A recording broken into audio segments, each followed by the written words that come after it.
चलो new chapter start करेंगे हम लोग। चैप्टर का नाम है dissolution of partnership firm. Okay, इसके पहले जो हम लोग ने चैप्टर सीख रखे हैं इसमें एडमिशन, रिटायरमेंट और डेथ। अभी ये जो था this is reconstitution of partnership firm. Reconstitution का मतलब क्या था कि जो फर्म बनी है, पार्टनरशिप क्या है कि 2 और मोर पर्सन्स ने एक साथ आकर जो फर्म बनाई है उसे हम लोग पार्टनरशिप फर्म कहेंगे, राइट। रिकॉन्स्टिट्यूट होना मतलब क्या कि उस फर्म में चेंज आना। फर्म वैसी ही है लेकिन उसके अंदर कुछ चेंजेस हो रहे, मतलब रिकॉन्स्टिट्यूशन। अभी यहाँ पर बात करते हैं किसकी, डिसोल्यूशन की, कि डिसोल्यूशन का मतलब क्या है, इसका मीनिंग क्या है। आपको पता है इसका मीनिंग, कोई बता सकता है? डिसोल्यूशन क्या होता है? क्लोज करना, वाइंड अप करना, बिजनेस को बंद करना, है ना। वाइंडिंग अप बोल सकते हो या फिर क्लोज डाउन। हाँ, बंद करना, बिजनेस को क्लोज करना, वाइंड अप करना यानी कि डिसॉल्व करना।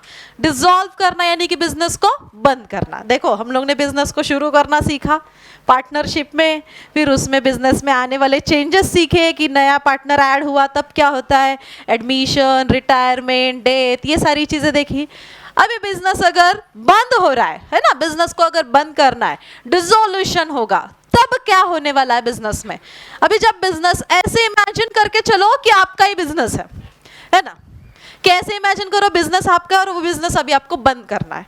अब क्या करते हो रे, बंद करने के लिए आपको क्या करना पड़ेगा, थोड़ा सा प्रोसेस क्या होगा, क्या लगता है आपको, क्या क्या चीजें हमें करनी पड़ेगी? कि लाइक अभी बिजनेस आप इतने दिन से रन कर रहे हो तो आपके साथ पास काफी सारी चीजें हैं ना बिजनेस के रिलेटेड, राइट। जैसे कि बिजनेस के एसेट्स, बिजनेस की लायबिलिटीज, राइट। फिर क्या करोगे इन सब चीजों का, किसे करोगे डिस्ट्रीब्यूट? देखो क्या किया जाएगा इसका, और कुछ इसके अलावा कोई आंसर दूसरा? मान लो कि तुम्हारा बिजनेस है और तुम्हें वो बंद करना है, तो तुम क्या करोगे उसके, रियलिटी के सोचो ना, रियल में ऐसे बात इमेजिन करो कि रियल में आपका कोई बिजनेस है, आपको बंद करना है, तो उसके बाद की आप प्रोसेस क्या करोगे? देखो क्या चीज पसंद है उसका बिजनेस स्टार्ट कर देते हैं और बंद भी करेंगे फिर। अच्छा वो बोल रही है ड्रेसेस, ठीक है, ड्रेसेस का बिजनेस, लाइक कपड़ों का बिजनेस है इसका, और अभी इसने दुकान बंद करनी है, तो दुकान में काफी सारा कपड़े का माल पड़ा हुआ है, क्या करेंगे रे? वो बोलेगी रहने दो, मुझे वैसे भी उतने भी कम पड़ेंगे। है ना, लड़कियों को उतने भी कम पड़ते हैं, क्यों श्रद्धा? नहीं ना, अच्छा है, वेरी गुड, वेरी, कौन सा है?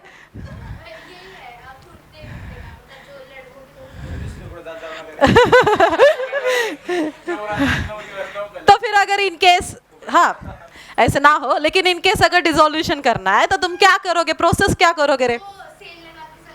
सब माल बेच देंगे, मतलब सारे स्टॉक जो है खत्म करने के लिए आप देखोगे, राइट। हाँ, और जो असेट है आपकी बिजनेस के लिए, जो प्लांट, मशीनरी, इक्विपमेंट, फर्नीचर, ये वो सब चीजें क्या करोगे, सेल करोगे ना। मतलब आपको ये बात समझ में आ रही है कि जब बिजनेस बंद हो रहा है तो हमें क्या करना है, असेट्स जो है वो सेल कर रहे हैं। लायबिलिटी, लोगों का देना लेना भी बाकी है ना, या छोड़ के चले जाओगे? उससे, हाँ देखो जो पैसा मिलेगा ना, जो सेल किया उधर से पैसा रिकवर होगा, उसी में से फिर क्या करेंगे, लायबिलिटी पे करेंगे। बेसिकली रफ रफ देखा जाए तो इस तरीके से होने वाला। तो यही प्रॉपर तरीके से कैसे काम होगा, डिसोल्यूशन में कैसे हम लोग बिजनेस को क्लोज करना है और उसके बाद की ट्रीटमेंट क्या करनी है, ये सारी चीजें इस चैप्टर में सीखनी है। लेट्स फर्स्ट अंडरस्टैंड कि डिसोल्यूशन का मतलब क्या है। एक्चुअली ये डिसोल्यूशन वर्ड जो है ये एक लैटिन वर्ड से आया हुआ है। इसका जो लैटिन वर्ड है ना वो भी डिसोल्यूशन यही वर्ड है, जिसका मीनिंग है कि डिसॉल्विंग समथिंग, है ना, जिसका मीनिंग है डिसॉल्विंग समथिंग, कि is the last stage of the closure of business, कि ये बिजनेस का एंड स्टेप रहेगा, यहाँ पर बिजनेस क्या हो रहा है, बंद हो रहा है। This is the closure of business. Okay, अभी जब बिजनेस डिसॉल्व हो रहा है, बिजनेस बंद हो रहा है, इसके कुछ रीजन हो सकते हैं ना डिसॉल्यूशन के, ये यूं ही बंद कर देंगे, नहीं अभी बहुत बिजनेस कर लिया, बस हो गया, अभी मेरे से नहीं हो रहा, क्या रीजन क्या हो सकते हैं?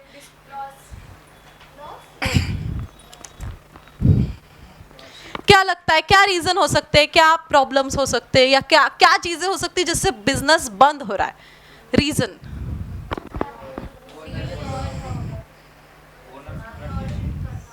एक तो ये हो सकता है फर्स्ट, कि जो पार्टनरशिप फर्म, हम लोग बात कर रहे हैं किसकी, पार्टनरशिप, तो सारे पार्टनर्स ने मिलकर सोच लिया नहीं अभी इनके साथ बहुत काम कर लिया, ठीक है, मैं अपना अपना कुछ करना चाहता हूँ, तो ये पार्टनरशिप फर्म क्या कर देते, बंद कर देते। सो सब पार्टनर्स मिलकर वॉलंटरीली मिलकर वो क्या कर रहे हैं, बंद कर रहे हैं। ये एक रीजन हुआ कि where all partners are voluntarily closing the business. दूसरा एक हो सकता है कि यहाँ पर डिसोल्यूशन पार्टनरशिप फर्म का जो पीरियड है, यहाँ पर फर्म का पीरियड पहले डिसाइड किया जाता है ना, जब एग्रीमेंट कर रहे हैं कि इतने इतने साल हम लोगों को ये बिजनेस करना है, तो मान लो उनका एग्रीमेंट हो या फिर कुछ पीरियड डिसाइड किया हो, वो पीरियड खत्म हुआ। दूसरा रीजन ये हो सकता है कि उनका पीरियड क्या हुआ, एक्सपायर हुआ, ठीक है। तो एक रीजन क्या बन रहा है, वॉलंटरीली सभी ने मिलकर, ऑल पार्टनर्स ने मिलकर यहाँ पर क्या किया, डिसाइड किया, ओके, कि चलो बिजनेस बंद करते। दूसरा, इनका जो पीरियड है वो क्या हुआ, एक्सपायर्ड हुआ, पीरियड खत्म हुआ, तो बिजनेस बंद हो रहा है।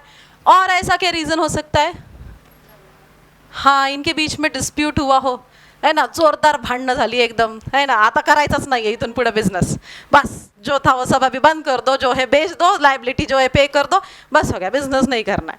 हो सकता है तो इनके बीच में डिस्प्यूट हुआ हो, कोई कॉन्फ्लिक्ट हुआ हो, इसके वजह से बिजनेस क्या हो रहा है, बंद हो रहा है। कोई डिस्प्यूट, कोई कॉन्फ्लिक्ट की वजह से बिजनेस को बंद किया जा रहा है।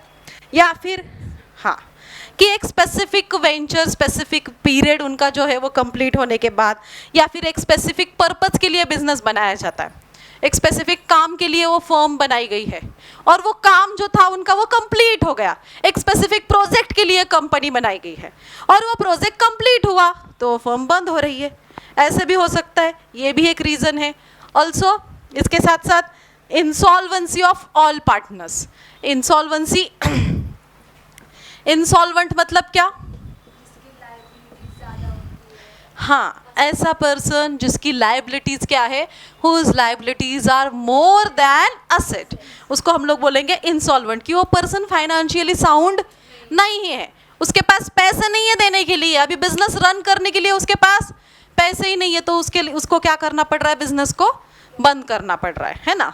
तो फिर इंसॉल्वेंसी हो गई, बिजनेस में अभी बिजनेस रन नहीं कर पा रहे, दैट्स व्हाई बिजनेस को क्या कर रहे हैं, क्लोज कर रहे हैं। इसके साथ साथ अगर बिजनेस में कोई इलीगल, है ना, या फिर कोई लॉफुल एक्टिविटी नहीं की जा रही है ना, लॉ को तोड़कर अगर काम किया जा रहा है, तो बिजनेस खुद नहीं, गवर्नमेंट आकर ही बिजनेस को क्या करेगी, बंद करेगी, राइट। कि अगर वो लॉफुली काम नहीं कर रहे, लीगली काम नहीं कर रहे, तो बिजनेस को क्या किया जाएगा, है ना। तो इलीगल अगर बोले तो, अगर कुछ इलीगल हुआ है ना, अनलॉफुल है, अगर बिजनेस किया जा रहा है तो उसे क्लोज किया जाएगा, ओके। इसके साथ साथ ऐसे भी हो सकता है सारे पार्टनर्स एग्री है कि ठीक है, अपना जो पर्पस था वो पर्पस हुआ है, अभी हम लोग सब मिलकर जो है बिजनेस को बंद कर देते हैं। तो पार्टनर के विल के हिसाब से, पार्टनर के उनके उनके त्यांची इच्छा है ना, उनके उनके विल के हिसाब से 14 डेज का, कितने डेज का, 14 डेज का नोटिस देकर वो बिजनेस को क्या करेंगे, क्लोज करेंगे। तो ये सारे रीजन है जिससे फर्म क्या हो सकती है, डिसॉल्व हो सकती है, फर्म क्या हो रही है, बंद हो रही है, वाइंड अप हो रही है। अभी डिसॉल्व होना मतलब यहाँ पर क्या बोलेंगे हम लोग, कि जो पार्टनरशिप है वो बिजनेस आगे कंटिन्यू करना बंद कर रही है। Basically they discontinue their business, business को क्या किया जा रहा है, डिसकंटिन्यू किया जा रहा है, बिजनेस को क्लोज किया जा रहा है, closure down, discontinue, winding up you can say, मतलब क्या, डिसोल्यूशन। इसका मतलब डिसोल्यूशन, कि बिजनेस को आगे कंटिन्यू किया जा रहा है क्या, नहीं। अभी डिसोल्यूशन में दो बातें आपको समझ कर लेनी है। अभी डिसोल्यूशन दो लोगों का हो सकता है, मतलब दो तरह के। एक होता है dissolution of partner, dissolution of partner, और दूसरा है डिसोल्यूशन ऑफ पार्टनरशिप फर्म। दूसरा है डिसोल्यूशन ऑफ पार्टनरशिप फर्म। अभी मुझे बता सकते हो दोनों टर्म सेम लग रही है, कुछ डिफरेंट है, इसके बीच में डिफरेंस है, डिफरेंस लग रहा है ना? देखो, डिसोल्यूशन ऑफ पार्टनर अलग है और डिसोल्यूशन ऑफ पार्टनरशिप फर्म अलग है। क्योंकि हम लोग ने सीखते वक्त भी सीखा था कि जो फर्म बन रही है ना, वो कैसे बन रही है? पार्टनर से बन रही है। तो फर्म अलग ट्रीट होती है और उसके ओनर पार्टनर्स को अलग ट्रीट किया जाता है, सेपरेट ट्रीट किया जाता है, राइट? तो डिसोल्यूशन ऑफ पार्टनरशिप अलग है और डिसोल्यूशन ऑफ पार्टनरशिप फर्म ये अलग है। अभी डिसोल्यूशन ऑफ फर्म अगर हो रहा है, मतलब पूरी कंपनी अगर बंद हो रही है, तो पार्टनर का डिसोल्यूशन उसमें से ऑटोमेटिकली हो जाएगा। समझ में आ रहा है? पार्टनर का डिसोल्यूशन ऑटोमेटिकली, कि सारी कंपनी बंद पड़ गई तो उसके अंदर के पार्टनर भी डिसोल्यूशन हो रहा है। लेकिन अगर डिसोल्यूशन ऑफ पार्टनरशिप मतलब, पार्टनर्स मतलब क्या? कि कोई फर्म है, मान लो हम लोग कंसिडर करते हैं कि ABC लिमिटेड एक कंपनी है और उसके पार्टनर्स है, उसके अंदर पार्टनर है A, B, C, ये उसके अंदर काम करने वाले उसके ओनर, उसके पार्टनर्स है। चलो ध्यान दो, अभी कंसिडर करते, लेट्स कंसिडर कि ABC लिमिटेड एक कंपनी है और ABC उसके पार्टनर्स है। ओके, अभी एग्जाम्पल इमेजिन करो ऐसे, लाइक मान लेते हैं कि ABC ये अच्छे खासे फ्रेंड है, अच्छे से बिजनेस कर रहे हैं, लेकिन अभी इनकी एज हो गई है ना, और ये चाहते हैं कि बस अभी बहुत बिजनेस कर लिया, अभी नहीं करना है, अभी आराम करते, थोड़ी रिटायरमेंट वाली लाइफ जीते, है ना? तो इनके जो बेटे हैं X, Y, Z, ओके, तो ये लोग नहीं क्या, तो फिर ABC ने ठान ली कि नहीं, अभी बिजनेस को छोड़ देते हैं, है ना, हम लोग बिजनेस में से बाहर निकल जाते हैं और अपना बिजनेस जो है अपने बच्चों को सौंप देते हैं। ओके, तो यहाँ पर ABC ये जो पार्टनर्स थे, इनका क्या हुआ? डिसोल्यूशन, कि बिजनेस से बाहर निकल गए, इनका क्या हुआ? डिसोल्यूशन। लेकिन ABC लिमिटेड कंपनी जो उन्होंने बनाई थी ना, वो वैसे के वैसे ही है, उसको कौन रन कर रहा है? XYZ, हाँ, उनके बच्चे रन कर रहे हैं, XYZ, राइट? तो यहाँ पर क्या समझ में आया कि डिसोल्यूशन ऑफ किसका हुआ? पार्टनर का हुआ। डिसोल्यूशन ऑफ पार्टनरशिप फर्म हुआ क्या? वो ABC लिमिटेड वैसी की वैसी ही है ना, उनको जो बना कर रखा है ABC लिमिटेड को, वो वैसी की वैसी ही है, उसको आगे रन करने वाले लोग है, दूसरे लोग उसे चला रहे हैं, राइट? तो एक बात यहाँ से क्लियर हो रही है, dissolution of partner is different and dissolution of partnership firm is different. लेकिन यही बात मैं अगर ऐसे करूं कि ABC लिमिटेड कंपनी है और ये इसके जो पार्टनर है ABC, इसके पार्टनर है, अभी ये जो फर्म थी ना ABC लिमिटेड, इसको ही ताला लग गया, ये फर्म ही पूरी क्या हो गई? बंद हो गई। अभी यहाँ पर XYZ आए तो क्या कुछ है क्या? नहीं है ना, मतलब यहाँ पर क्या हुआ? पूरे कंपनी का ही डिसोल्यूशन हुआ। तो this is called as a dissolution of a firm. तो डिसोल्यूशन ऑफ फर्म हुआ तो डिसोल्यूशन ऑफ पार्टनर्स ऑटोमेटिकली हुआ या नहीं हुआ? राइट? तो यहाँ पर डिसोल्यूशन ऑफ पार्टनर्स ऑटोमेटिकली हो जाएगा। समझ में आ रही है बात? हाँ, मतलब पार्टनर्स का अगर डिसोल्यूशन हुआ तो फर्म का डिसोल्यूशन होगा ऐसे नहीं बोल सकते, वो हो भी सकता है या फिर नहीं भी हो सकता। लेकिन अगर फर्म का डिसोल्यूशन हुआ तो पार्टनर का डिसोल्यूशन तो हो ही जाएगा। बात समझ में आ रही है? हाँ, जैसे हम लोग ने ये केसेस देखे थे रिटायरमेंट वाले, डेथ वाले, अगर मान लो सारे पार्टनर रिटायर हो गए, है ना, डेथ हो गई, ऐसे कुछ हुआ तो डिसॉल्व हुआ ना पार्टनरशिप। पार्टनर्स का क्या हुआ? डिसोल्यूशन हुआ। लेकिन फर्म तो वैसी ही है, उसको आगे चलाने वाला कोई है तो वैसी ही रहेगी। लेकिन अगर फर्म ही बंद पड़ रही है तो पार्टनर्स का भी डिसोल्यूशन ऑटोमेटिकली हो जाएगा। ठीक है, इसी का डिफरेंस आपको आपके बुक में एक दे रखा है, देखो पेज नंबर 207 के ऊपर कि डिसोल्यूशन ऑफ पार्टनरशिप क्या है और डिसोल्यूशन ऑफ पार्टनरशिप फर्म क्या है। कि डिसोल्यूशन ऑफ पार्टनरशिप यानी कि पार्टनर्स बोलो या फिर पार्टनरशिप बोलो, ओके, डिसोल्यूशन ऑफ पार्टनर्स या फिर डिसोल्यूशन ऑफ पार्टनरशिप यानी कि इट मे और may not involve the dissolution of the firm. इसमें फर्म का डिसोल्यूशन हो सकता है या फिर हो भी नहीं सकता। लेकिन डिसोल्यूशन ऑफ फर्म की अगर बात करें so it implies dissolution of partnership, इसमें क्या होगा, पार्टनरशिप का डिसोल्यूशन तो होना ही है। Then nature, the dissolution of partnership, dissolution of partnership या डिसोल्यूशन ऑफ पार्टनर, ये किसके ऊपर है? सो ये वॉलंटरीली है, वॉलंटरी ये इनके ऊपर है कि फर्म को बंद करना है, अपनी पार्टनर्स को बंद करना है, नहीं करना, क्या इनके ऊपर है। लेकिन पार्टनरशिप फर्म को बंद करना ये वॉलंटरी भी हो सकता है या फिर कंपलसरी भी हो सकता है। अगर इनके ऊपर इलीगल ये वो कुछ, तो कंपलसरी भी यहाँ पर फर्म को बंद करना पड़ेगा। देन कंटिन्यूएशन ऑफ बिजनेस, इसमें बिजनेस आगे कंटिन्यू होगा। हाँ, डिसोल्यूशन ऑफ पार्टनरशिप अगर हो गई या डिसोल्यूशन ऑफ पार्टनर हुआ तो बिजनेस आगे कंटिन्यू हो रहा है ना। देखो कि इट रिक्वायर, यहाँ पर the business continues however the partnership is reconstitution हो रहा है, मतलब चेंज हो रहा है, बस यहाँ क्या हो रहा है, रिकॉन्स्टिट्यूशन। लेकिन यहाँ बिजनेस कंटिन्यू होगा नहीं, राइट। द बिजनेस डिसकंटिन्यूज कंप्लीटली, यहाँ बिजनेस कंटिन्यू नहीं होगा। आगे requirement, it requires revaluation of assets and liabilities for reconstitution of the firm, क्योंकि बस पार्टनर जा रहे हैं, बस पार्टनर जा रहे हैं, फर्म तो वैसे की वैसी ही है, बस बिजनेस तो वैसा ही है। तो जो चेंजेस या जो रिक्वायरमेंट हो गए, इसमें हम लोग जो अकाउंट बना रहे हैं, सीखा है हम लोग ने रीवैल्यूएशन अकाउंट बनाना, पार्टनर्स कैपिटल, नई बैलेंस शीट वगैरह, राइट। हाँ, ये चीज़ें इसमें हो रही है।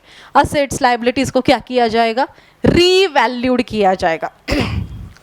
असेट्स एंड लायबिलिटीज को हम लोग क्या करेंगे, रीवैल्यूड करेंगे ना, जो मार्केट वैल्यू से देखा जाएगा, रीवैल्यूड करेंगे।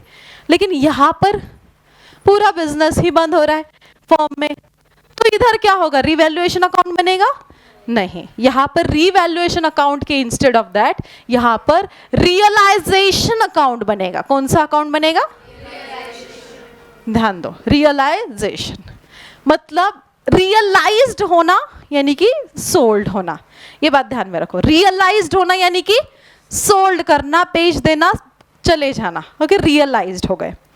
तो रियलाइजेशन अकाउंट बनेगा। यहाँ कौन सा अकाउंट बनेगा, रियलाइजेशन। अभी इसमें क्या हो रहा है, तो जो भी अपने असेट्स, जो भी अपने लायबिलिटीज है, इसका क्या किया जाएगा, जैसे मैंने शुरू में पूछा था, असेट्स लायबिलिटीज का क्या किया जाएगा, जो भी अपने असेट्स है उसको क्या करेंगे हम लोग, बेच देंगे, क्योंकि बिजनेस ही बंद हो गया ना, तो इसको क्या करेंगे, रख कर, राइट। तो असेट को क्या किया जाएगा, सोल्ड। और जो उसका देना लेना है, जिसको देना है, उसका क्या किया जाएगा, लायबिलिटी को पेड किया जाएगा। समझे, यहाँ पर हम लोग जो अकाउंट बना रहे हैं वो कौन सा होगा, रियलाइजेशन। देखो कि it requires realisation account, assets and liabilities, closure of the firm. Then closing of final closing, it doesn't require the final closing of books of account, क्योंकि बिजनेस आगे कंटिन्यू हो रहा है। बट यहाँ पर हम लोग बुक्स को क्या करेंगे, फाइनली क्लोज करेंगे। कोर्ट ऑर्डर, कि court order can not dissolve the partnership, but court order can dissolve the partnership firm. समझ गए दोनों का डिफरेंस। हाँ, आपको पार्टनरशिप डिसोल्यूशन की डेफिनेशन भी दे रखी है according to the partnership act 1932। हाँ, 1932 के हिसाब से देखो क्या कहा है, इंडियन पार्टनरशिप एक्ट 1932 सेक्शन 39 के हिसाब से dissolution of partnership between all the partners of firm is called as a dissolution of firm. Simply definition दिया है, डिसोल्यूशन ऑफ पार्टनरशिप मतलब क्या, dissolution between all the partners, dissolution between all the partners of the firm is called as a dissolution of partnership firm. It implies the complete breakdown, completely क्या हो रही है, business बंद हो रहा है in relation of partnership between all partners के बीच में जो रिलेशन था वो पूरी तरह से खत्म। The act of process of ending official organisation of legal agreement, उसे भी हम लोग बोल सकते हैं डिसोल्यूशन, या फिर the dissolution of partnership firm indicates the discontinuation function of the firm, उसे भी हम लोग डिसोल्यूशन कहेंगे। डिसोल्यूशन क्या है ये समझ में आया।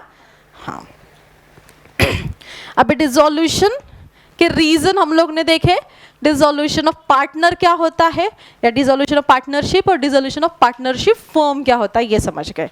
हाँ, अभी बात आगे की ये करनी है कि डिसोल्यूशन हो गया, होने के बाद की चीजें क्या हो रही है ना। जैसे कि हम लोग ने कंपनी बनाई, तो उसको करने के लिए कुछ चीजें हमें लीगली करनी पड़ रही थी ना, वैसे ही अगर फर्म अगर बंद हो रही है तो लीगल प्रोसेस क्या है ना? बंद हुआ मतलब कल के कल बिजनेस बंद और सब चीजें सॉर्ट आउट हो गई, ऐसे होता है क्या? नहीं। फर्म जब बंद होती है ना, इसकी प्रोसेस करने में भी 5-6 महीने चले जाते हैं। ये डिसोल्यूशन का पूरा तामझाम करने में भी टाइम जाता है, समय जाता है। कि जैसे कि असेट है, इसे बेचो, सेल करना है ना, लाइबिलिटी पे करना, सारे लीगल डॉक्यूमेंट्स वहाँ पर कंप्लीट करना, सारे अकाउंट्स क्लोज करना, सारे बुक कीपिंग वहाँ पर सब कुछ क्लोजर करना है, राइट? इसमें भी समय चला जाता है। और ये पूरी डिसोल्यूशन की क्या की जाती है? प्रोसेस की जाएगी। इस प्रोसेस के लिए एक पर्सन भी अपॉइंट किया जाता है, ओके? और उसके लिए उसको पैसे भी दिए जाते हैं ये सब काम करवाने के लिए। वो सब क्या काम कराएगा कि अपनी फर्म को प्रॉपरली लीगली क्लोजर करा के देगा, ओके? और उस पर्सन को हमें जो पैसे देने होते हैं वो होते हैं अपने डिसोल्यूशन एक्सपेंसेस या रियलाइजेशन एक्सपेंसेस, कि वो सब ये चीज़ें हमें करा कर देता है। ये सब कुछ हमें देखना है। अभी प्रोसेस कैसे होगी, क्या होगी, ये सब समझ कर लेते हैं। अभी समझो कि फर्म अगर बंद हो गई, डिसॉल्व हो गई, तो सेटलमेंट कैसे करेंगे? क्लोजर जो बिजनेस कर रहे हैं हम लोग, ओके? तो सेटलमेंट ऑफ अकाउंट्स यहाँ पर कैसे की जाएगी, सेटलमेंट कैसे की जाएगी, बिजनेस को कैसे बंद किया जाएगा, वो बातें ध्यान में लेते हैं। अभी मान लो कि बिजनेस है, ये ABC लिमिटेड कंपनी है, ये बंद हो गई, हाँ? तो इनको क्या करना है? सबका देना लेना कंप्लीट करना पड़ेगा। इमेजिन करो आपका बिजनेस है, बंद होगा, तो आप पहले क्या करोगे रे? जैसे कि घर का भी एग्जाम्पल लेते हैं, हाँ? फॉर एग्जाम्पल हमारे घर में कुछ इनकम आता है और कुछ एक्सपेंसेस हो रहा है, तो लाइक जिसको भी हमें देना है, हम सबसे पहले किसका देना कंप्लीट करते हैं? घर वाले लोगों का या बाहर के लोगों का? बाहर का लोगों का, है ना? पहले बाहर वालों का जो है वो दे दिया, देन फिर पॉकेट मनी, हाँ है गे मंग पॉकेट मनी, जो भी घर वालों का देना है, ये लो, ये खर्चा वो खर्चा फिर ये दिया जाता है, बराबर ना? पहले क्या? बाहर के एक्सपेंसेस। तो सेम बिजनेस में भी वही हो रहा है। बिजनेस में भी जब देने लेने की बात आ रही है, ठीक है, लाइक हम लोग असेट सारे सोल्ड करेंगे, असेट क्या की जाएगी? सोल्ड की जाएगी, और लाइबिलिटी पे करने की बारी आएगी, राइट? जब हम लोग लाइबिलिटी पे करेंगे तो इसमें ऑर्डर ऑफ पेमेंट इसे कहा जाता है। क्या कहा जाएगा? ये ऑर्डर ऑफ पेमेंट कैसा होगा? पहले किसका देना है? बाहर वालों का। पहले किसका देना है? बाहर वालों का। मतलब आउटसाइडर्स लाइबिलिटी पहले किसे पे करना है? आउटसाइडर्स लाइबिलिटी हमें पहले पे करनी है।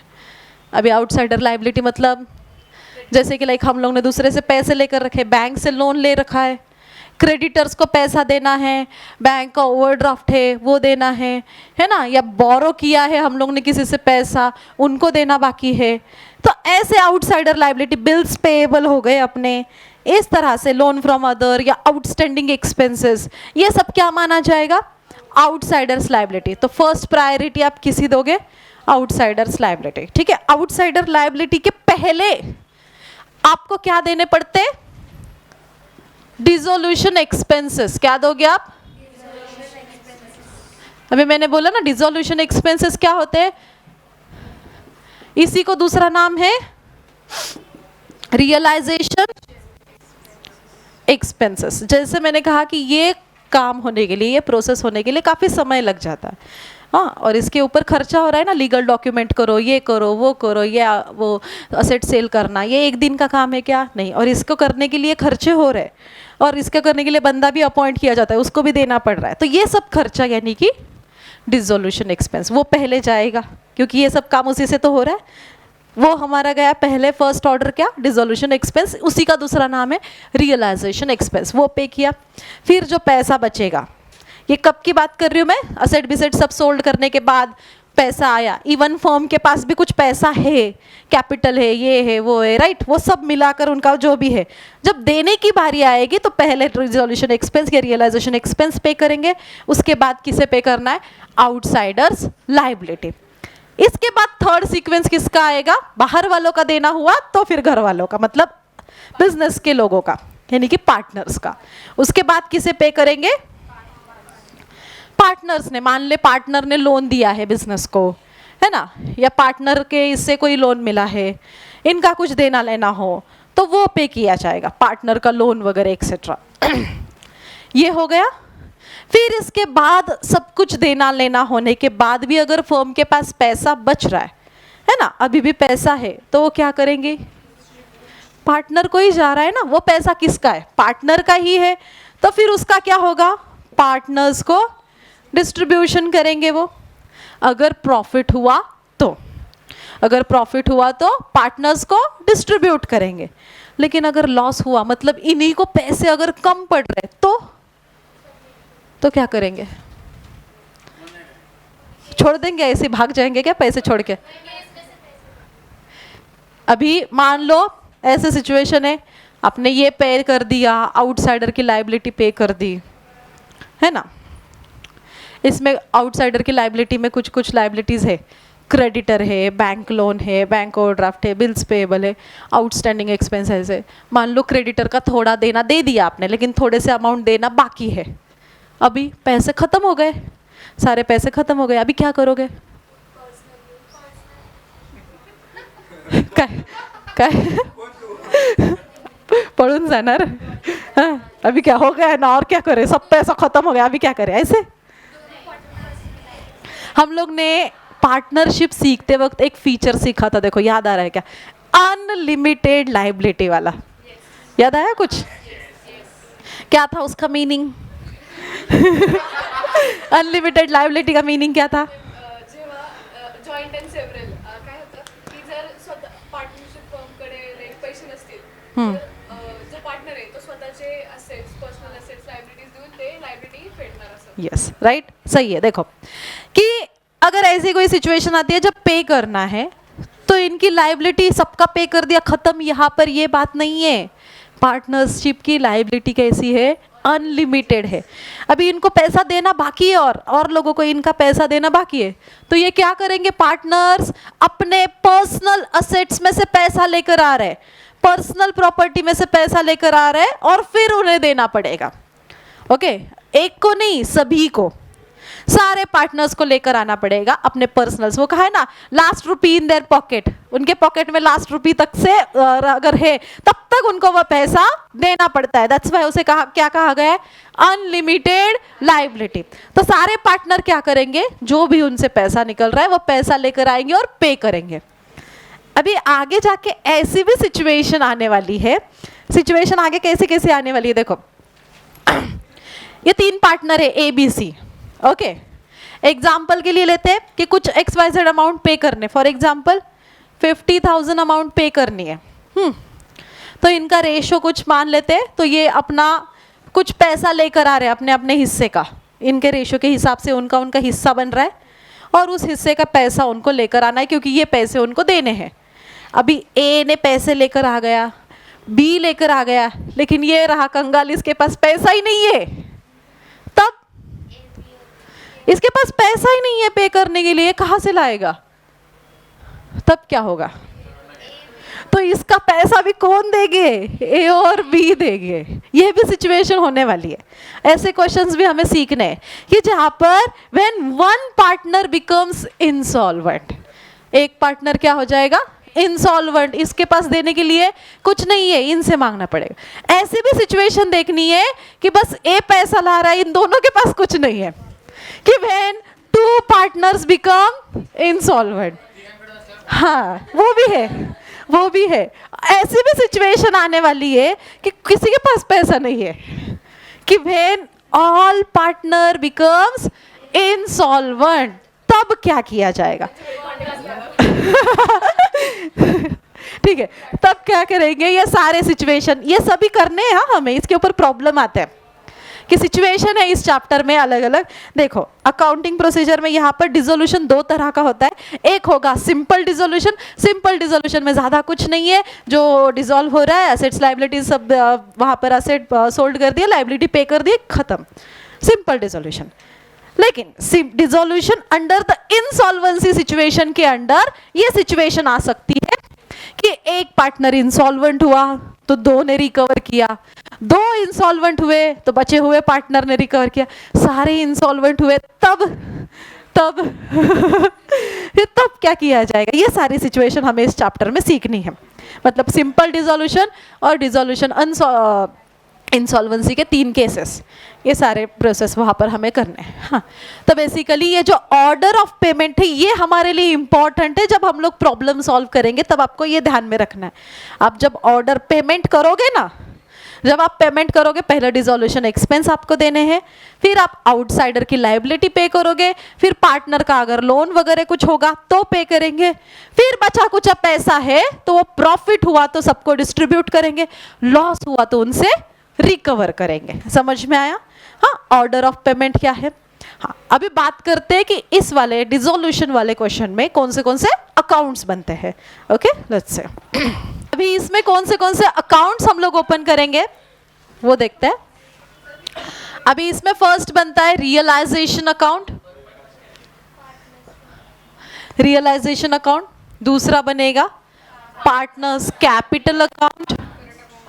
ऑल्सो अगर उधर इंफॉर्मेशन दे रखी है तो partners current account. Again next, अगर पार्टनर का लोन आपको मेंशन है, मतलब क्वेश्चन में दे रखा है, इफ नेसेसरी तो हम लोग वहां पर पार्टनर का लोन अकाउंट भी प्रिपेयर करेंगे। इसके अलावा कितनी कैश है, बैंक में कितना पैसा है, जो भी है वो निकालने के लिए कौन सा अकाउंट, कैश या फिर बैंक अकाउंट। ओके, ये सारे अकाउंट्स हमें प्रिपेयर करने हैं। वन बाय वन देखते हैं, बात करते हैं रियलाइजेशन के। ओके, अभी रियलाइजेशन अकाउंट ये जो है दिस इज नॉमिनल अकाउंट। कौन सा है? रूल बताओ।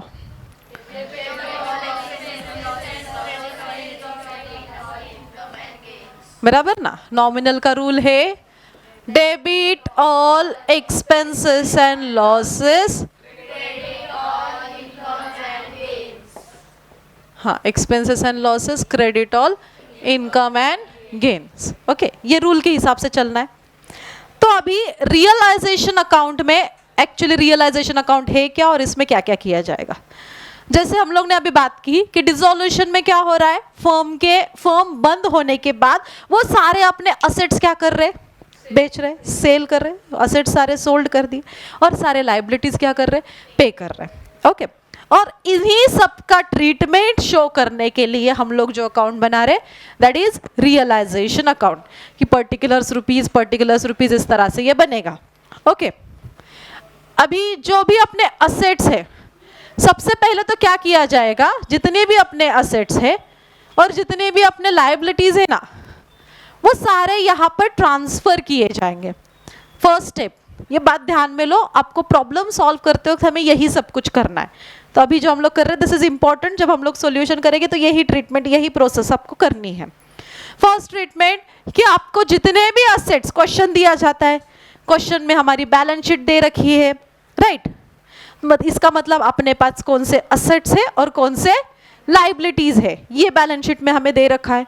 तो फर्म हो गई बंद, तो जो भी अपने असेट्स है, जो भी अपने लाइबिलिटीज है वो हम लोग क्या करेंगे, यहाँ पर ट्रांसफर करेंगे। असेट्स लाइबिलिटीज को क्या करेंगे, ट्रांसफर। अभी असेट को ट्रांसफर करना है। हाँ, अभी ध्यान दो, असेट सारे ट्रांसफर करेंगे लेकिन एक को छोड़कर, किसे, कैश को छोड़कर, किसे छोड़कर, कैश को छोड़कर सारे असेट्स हम लोग ट्रांसफर करेंगे एक्सक्लूडिंग कैश। बैंक, कोई फिक्टिशियस असेट हो उसे हम लोग एक्सक्लूड करेंगे, या कोई एक्यूमुलेटेड लॉसेस का डेबिट बैलेंस अगर दे रखा है ना, जैसे कि प्रॉफिट एंड लॉस अकाउंट का डेबिट बैलेंस आपको दिया जाता है, या फिर पार्टनर्स का कैपिटल वगैरह, ये अगर कोई डेबिट बैलेंस उसका दिया है, पार्टनर्स करंट अकाउंट का अगर डेबिट बैलेंस दिया है, लोन का अगर कोई डेबिट बैलेंस दिया है, तो ऐसी चीज़ें छोड़नी है। और जो भी असेट्स बच रहे हैं, जो भी फिक्स्ड असेट वगैरह बाकी के असेट्स है ना, वो सारे असेट्स कहाँ ट्रांसफर करोगे आप, डेबिट साइड में। असेट कहाँ ट्रांसफर करोगे, अभी ये कंफ्यूजन अवॉइड करने के लिए कैसे ध्यान में रखोगे, असेट का जो बैलेंस होता है, कौन सा बैलेंस होता है, असेट का बैलेंस कौन सा है, डेबिट बैलेंस।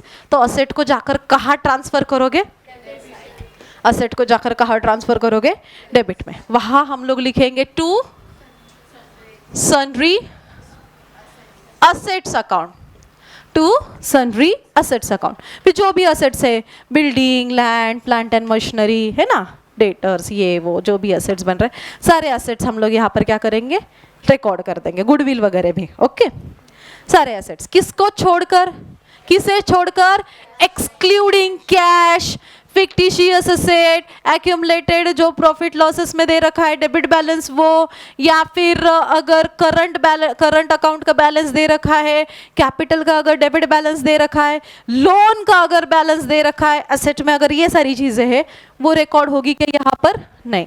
ओके, ये बात समझ गए। उसी तरह से जो भी अपना लाइबिलिटीज है, जैसे असेट यहाँ ट्रांसफर किया डेबिट में, तो जो भी अपने लाइबिलिटीज है, लाइबिलिटीज ट्रांसफर करोगे आप क्रेडिट में, लाइबिलिटीज ट्रांसफर करोगे क्रेडिट में। हाँ, yes, by liability, sundry liabilities account की सारे लाइबिलिटीज यहाँ ट्रांसफर करेंगे। लेकिन ठीक है, इसमें भी हमें किससे छोड़ना है, कैपिटल को छोड़ोगे, करंट अकाउंट के बैलेंस को छोड़ोगे, जनरल रिजर्व को छोड़कर, एक्यूमुलेटेड प्रॉफिट लॉसेस को छोड़कर, ऑल्सो लोन को छोड़कर, इन्हें छोड़कर बाकी के जो भी लाइबिलिटीज है वो यहाँ ट्रांसफर करोगे। एक्सक्लूड ध्यान में रखो, हाँ, जो एक्सक्लूड है वो ध्यान में रखो, बाकी सब तो लिखना ही है। एक्सक्लूड 2-4 चीजें वो ध्यान में रखनी है कि यहाँ क्या लिखना नहीं है, यहाँ क्या लिखना नहीं है, बाकी सब कुछ एज इट इज जाकर डाल देना है। सबसे इजी क्वेश्चन है देखो सॉल्विंग के लिए, मतलब जिसको कुछ नहीं आता ना, बस पोस्टिंग करना पता है ना, यहाँ से क्वेश्चन में से उठाकर बस यहाँ लिखना है, आधा काम तो इधर ही हो गया आपका, आधा क्वेश्चन इधर ही सॉल्व हो गया। क्वेश्चन में से एसेट उठाओ इधर लिखो, क्वेश्चन में से लायबिलिटी उठाओ इधर लिख दो, आधा इधर ही हो गया, बस बाकी की 2-4 एडजस्टमेंट की ट्रीटमेंट कर दी, खत्म। इतना ईजी है। ओके, ये बात कर रही हूँ सिंपल डिसोल्यूशन। रियलाइजेशन अकाउंट इस तरीके से होगा, असेट्स लिख दिए, लायबिलिटीज लिख दे। ठीक है, ये पहला काम किया कि ट्रांसफर कर दिया, जो भी असेट्स लायबिलिटीज है ट्रांसफर किए।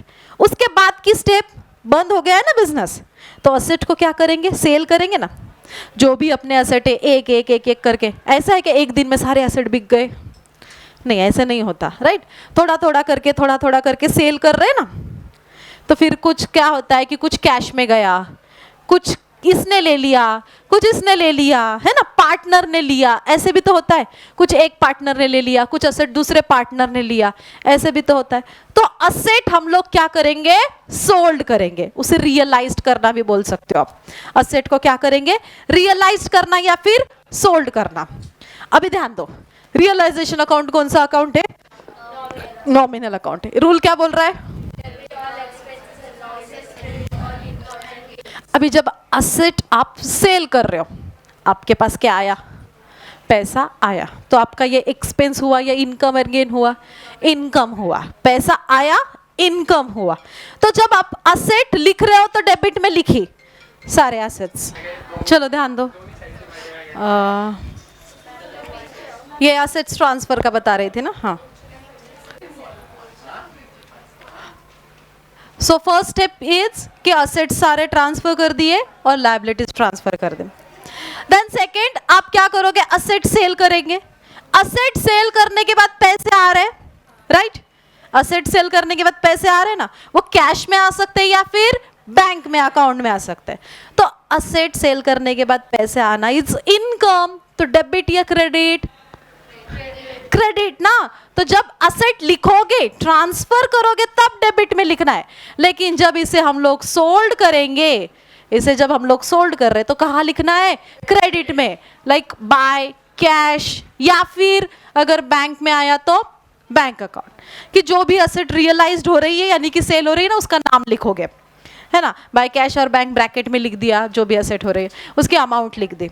ओके, अभी असेट सेल की ऐसे भी हो सकता है। अभी हम लोग मानकर चल रहे थे कि एबीसी कंपनी है, तो ए नाम का पार्टनर है कि फर्नीचर, फर्म का फर्नीचर अच्छा खासा था, तो ए ने बोला ठीक है ये फर्नीचर मैं खुद ही परचेस कर लेता हूँ। मतलब फर्म ने असेट सेल की, लेकिन किसे सेल की, पार्टनर को। तो पार्टनर ने ली ना असेट, और पार्टनर उसके लिए पैसे दे रहा है, राइट। तो फिर असेट सेल करना क्रेडिट में लिखोगे, लेकिन asset is taken over by partner, तो यहां किसका नाम आएगा, पार्टनर का। ए इज कैपिटल अकाउंट, जो भी पार्टनर है, ठीक है। एग्जांपल के लिए ए आया, लेकिन यहाँ क्या आएगा, पार्टनर्स कैपिटल अकाउंट। कि अगर कोई असेट उन्होंने ली है ना, asset taken over by partner, कि कोई असेट अगर उन्होंने ली तो यहाँ पर आ जाएगा। समझ में आ रही है बात? कैश होगा, बैंक लिखेंगे, कैश में अगर पैसा आया बैंक में आया तो कैश बैंक लिखेंगे। असेट अगर पार्टनर ली तो यहाँ पर asset taken over by partner. Okay, ये हो गया ये बात। इसके साथ साथ कि अगर कोई अनरिकॉर्डेड असेट है कि अभी तक हमें पता नहीं थी लेकिन अभी वो असेट आ गई और उसे हम लोग क्या कर रहे हैं, सेल कर रहे हैं, है ना, रिकॉर्ड कर रहे हैं, तो जो भी पैसा आएगा अनरिकॉर्डेड असेट से वो भी यहाँ लिखेंगे। तो उससे क्या मिलेगी, कैश में पैसा आया या फिर बैंक में पैसा आया, कहाँ से आया, अनरिकॉर्डेड असेट के फॉर्म में से आया, तो ये भी यहाँ पर रिकॉर्ड हो रहा है। समझ में आया? क्रेडिट में क्या क्या लिख रहे हैं हम लोग रियलाइजेशन के, ये क्वेश्चन सॉल्व करते हो तो आपको करना है, राइट। रियलाइजेशन के क्रेडिट में आप क्या क्या कर रहे हो, लायबिलिटीज लिखोगे, असेट सोल्ड जो कर रहे हैं वो कहाँ लिखना है, रियलाइजेशन के क्रेडिट में, कि अगर असेट सेल की, कैश में पैसा आया, बैंक में पैसा आया, पार्टनर ने ली तो पार्टनर कैपिटल को लिखा, है ना, या फिर अनरिकॉर्डेड असेट थी तो वो लिख दी, उसको सेल किया, उसका पैसा आया। ये चीज़ें आप कहाँ लिख रहे हो, पार्टनर्स क्या रियलाइजेशन अकाउंट के क्रेडिट में। ये हो गया असेट सेल के बारे में। अभी लायबिलिटी पेमेंट की बात करते हैं कि लायबिलिटी आपको पे करनी है। मैंने ऑर्डर ऑफ पेमेंट लिखा था ना थोड़ी देर पहले, सबसे पहले किसको पे करना है, रियलाइजेशन एक्सपेंस। सबसे पहले किसे पे करना है, रियलाइजेशन एक्सपेंस। तो यहाँ पर जो भी हम लोग रियलाइजेशन एक्सपेंस वगैरह पे कर रहे हैं, एक तो कैश में पैसा गया या फिर अपने बैंक से पैसा गया, तो क्या लिखोगे, कैश या फिर बैंक अकाउंट। ये सब क्या कर रहे हैं हम लोग, ये सारी लायबिलिटीज पे कर रहे हैं, लायबिलिटीज पेड कर रहे हैं ना। कैश में गया या बैंक में पैसा गया, किसके लिए गया, रियलाइजेशन या फिर उसी को दूसरा नाम क्या है, डिसोल्यूशन एक्सपेंस के लिए पैसा गया। ऑल्सो इसके बाद आप क्या पे करोगे, आउटसाइडर की लायबिलिटी। इसके साथ साथ आप क्या पे करोगे, आउटसाइडर की लायबिलिटी। आउटसाइडर में कौन कौन आ रहा है, क्रेडिटर्स आ गया, बिल्स पेएबल आ गया, बैंक ओवरड्राफ्ट आ गया, ओके, लोन आ गया, ये सब आउटसाइडर लायबिलिटी, ये आप पे करोगे। ये होने के बाद जो भी सन्ड्री लायबिलिटीज, आउटसाइडर लायबिलिटीज आप पे करोगे। ऑल्सो कोई अनरिकॉर्डेड लायबिलिटी है कि पहले नहीं थी लेकिन अभी है, पता चले कि ये भी लायबिलिटी है, तो उसे भी तो देना पड़ेगा, तो वो भी, हाँ, यहाँ पर कैश में गई या फिर बैंक से पैसा गया, तो वो अनरिकॉर्डेड लायबिलिटीज भी हम लोग क्या करेंगे, यहाँ पर पे करेंगे। Okay, understood. जैसे यहाँ पर asset is taken over by partner है, वैसे शायद पार्टनर लायबिलिटी भी ले रहा है। हो सकता है ना कि पार्टनर ने जिम्मेदारी ली कि ये लायबिलिटी मैं पे कर रहा हूँ, कि लायबिलिटी पेड बाय पार्टनर, तो यहाँ क्या आ जाएगा, पार्टनर का कैपिटल अकाउंट, या फिर अगर करंट से पे कर रहा है तो पार्टनर का करंट अकाउंट। ठीक है, कि टू पार्टनर्स कैपिटल या फिर करंट, कि क्या, कब, जब पार्टनर कोई लायबिलिटी क्या कर रहा है, पे कर रहा है। ठीक है, पार्टनर्स कोई लायबिलिटी अगर पे कर रहा है तो वो वहां पर आ जाएगा। ठीक है, ये सब कुछ हो गया। इसके साथ साथ हाँ,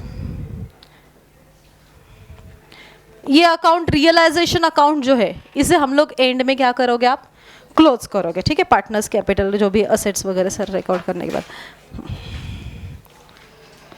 इसे हम लोग एंड में क्या करेंगे, क्लोज करेंगे। जैसे आपको रीवैल्यूएशन अकाउंट हम लोग क्लोज कर रहे थे, वैसे ही same to same realisation account भी क्लोज करेंगे। ये सारी चीज़ें होने के बाद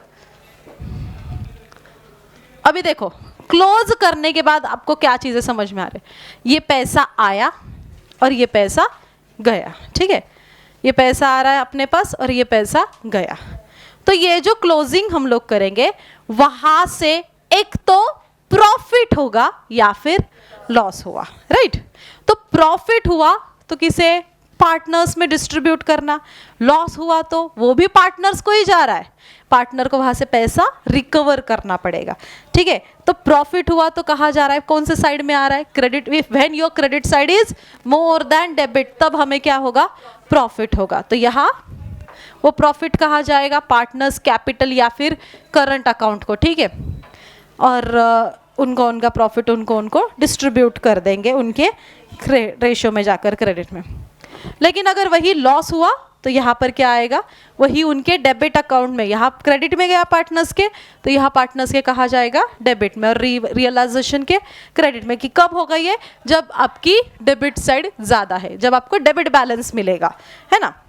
कि तो ये कहा जा रहा है पार्टनर्स कैपिटल अकाउंट या फिर करंट अकाउंट के, करंट अकाउंट को क्या, लॉस, तो इसे बोलते हैं रियलाइजेशन प्रॉफिट, इसे कहा जाएगा रियलाइजेशन लॉस। ये उनके अकाउंट को ट्रांसफर किया जाएगा, ठीक है। बेसिकली इस तरीके से आपको एक रियलाइजेशन अकाउंट यहाँ पर प्रिपेयर करना है। इसके साथ साथ कौन से अकाउंट प्रिपेयर करने हैं, पार्टनर्स कैपिटल अकाउंट। अभी पार्टनर्स कैपिटल अकाउंट में क्या है, हमेशा से जैसे आप पार्टनर कैपिटल बनाते आ रहे हो ना, वैसे ही, ज़्यादा कुछ चेंजेस नहीं है इसमें। ओके, पार्टनर का कैपिटल लिखा, उसमें उनके हिस्से का जो भी पैसा है वगैरह वो सब कुछ वहाँ पर आपने रिजर्व वगैरह जो हम लोग करते थे ना, एक्यूमुलेटेड प्रॉफिट लॉसेस रिजर्व, जैसे पहले ट्रीटमेंट किया करती थी, same to same treatment partners capital की होगी, पार्टनर्स करंट की होगी। अगर एडजस्टमेंट आए, मतलब अगर करंट अकाउंट कहा गया है तो एडजस्टमेंट मतलब जो भी है कैपिटल को ना भेजते हुए करंट को भेजना, कि रिजर्व वगैरह जो भी इस तरह से। लोन अकाउंट, अगर मान लो किसी पार्टनर ने लोन, वहाँ पर पार्टनर का लोन अकाउंट हमें देना है, पार्टनर ने लोन दिया है फर्म को और हमें पे करना है, तो लोन अकाउंट बनाया जाएगा, उसका लोन उसे पे करना है, तब लोन अकाउंट बनाएंगे। और कैश और बैंक तो बनाना ही है कि हमारे पास कितनी कैश है, कितनी कैश गई, ये समझने के लिए, क्योंकि यहाँ से पैसा आ रहा है कैश में, हाँ, पैसे यहाँ पर आए, यहाँ से पैसे गए, इसका हिसाब किताब रखना है, राइट। तो दैट्स वाई हम लोग कौन सा अकाउंट प्रिपेयर करेंगे, कैश अकाउंट। तो ये सारे अकाउंट्स हमें प्रिपेयर करने, एंड में जाकर आपका ये कैश और बैंक क्या होना चाहिए, टैली। तब आपका क्वेश्चन होगा कंप्लीट। ओके, सो ये सारे अकाउंट्स कैसे प्रिपेयर किए जाते हैं, क्या इसमें कौन से एडजस्टमेंट्स आते हैं, ये सारी चीज़ें हम लोग फिर अभी नेक्स्ट लेक्चर में डिस्कस करते हैं। Okay, yes, that's it for today.